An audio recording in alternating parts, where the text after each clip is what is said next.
seem like we feel the same. We love what we hate. We lie, but we know we can't widen. How can we be amazed by His goodness and acknowledge that we are the apple of His eyes? Hello guys, this is Yundel, and today's share is about knowing, understanding that we are really amazed by the goodness of God and believing, acknowledging that you are the apple of His eyes. This is just a share from my own life experiences and of course from my own reading from the scripture. And I am sharing this with you every day. As I read the scripture every day, I am inspired.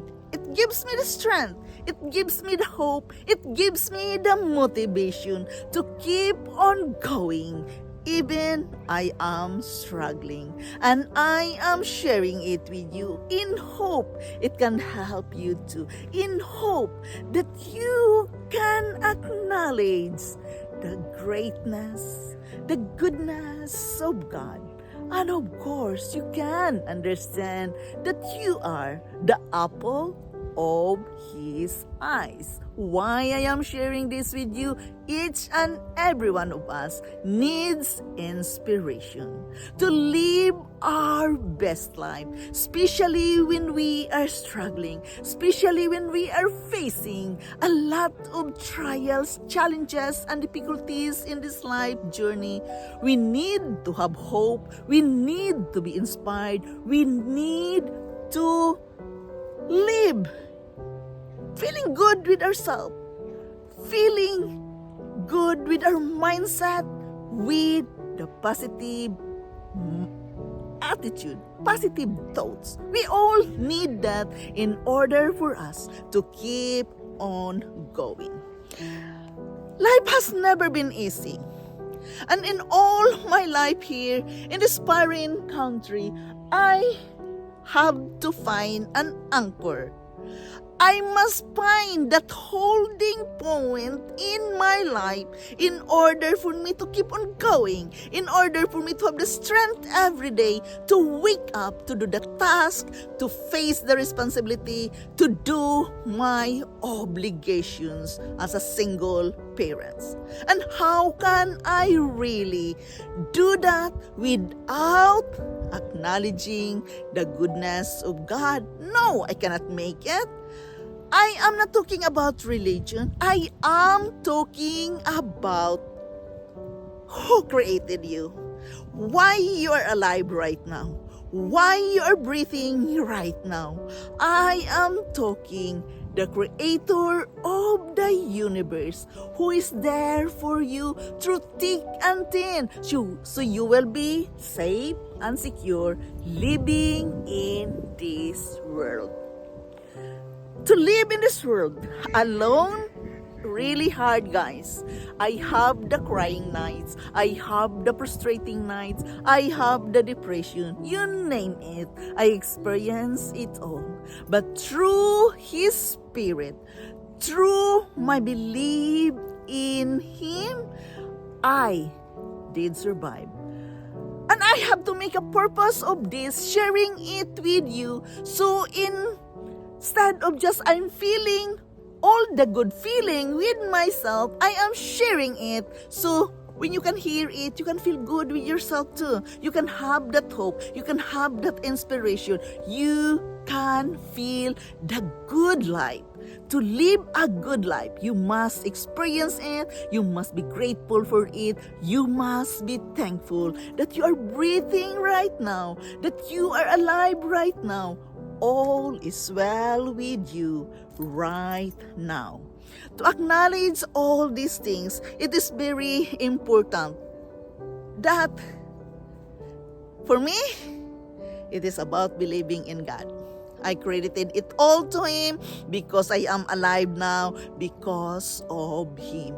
I feel safe and secure within me because I have Him in my life. Really, guys, to be honest, without Him, I cannot survive this hard life here in the foreign country without any relatives.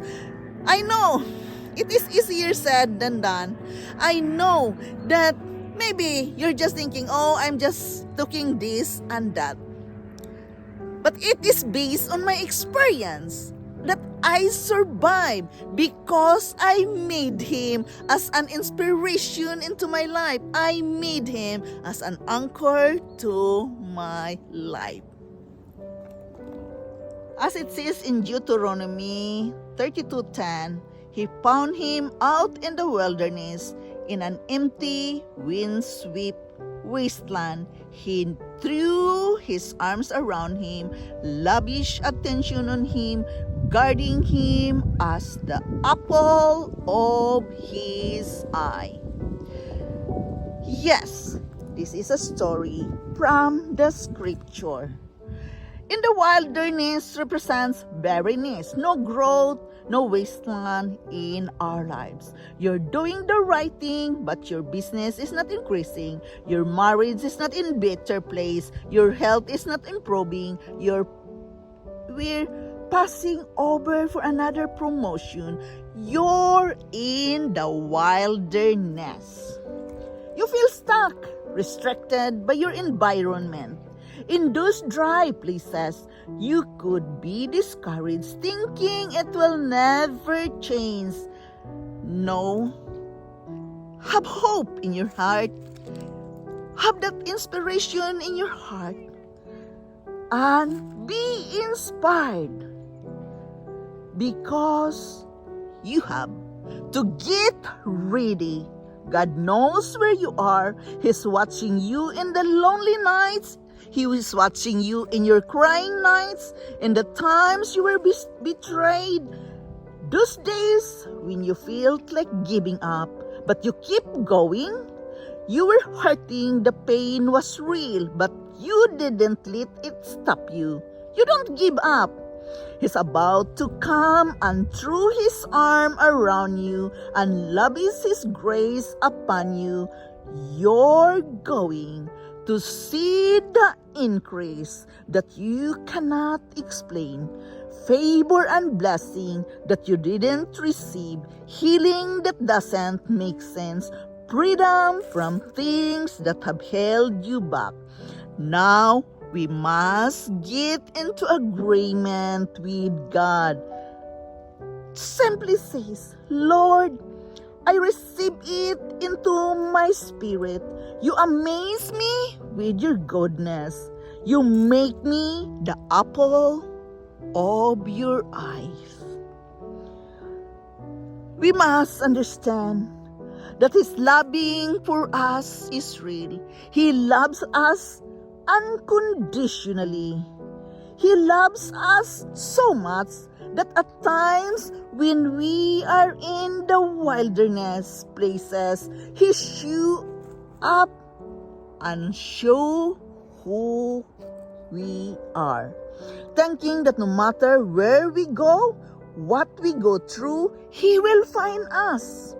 And no matter what we are doing, He is going to wrap His arms around us and lavish His grace upon us. We must just simply believe that we are the apple of His eyes.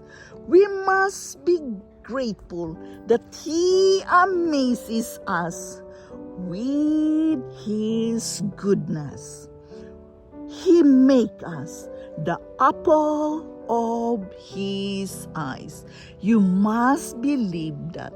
You must have this as an inspiration in your life, especially when you are alone. You are special. He loves you so much that at times we are in the wilderness, He show up into our life and be there for us. Therefore, we are never alone.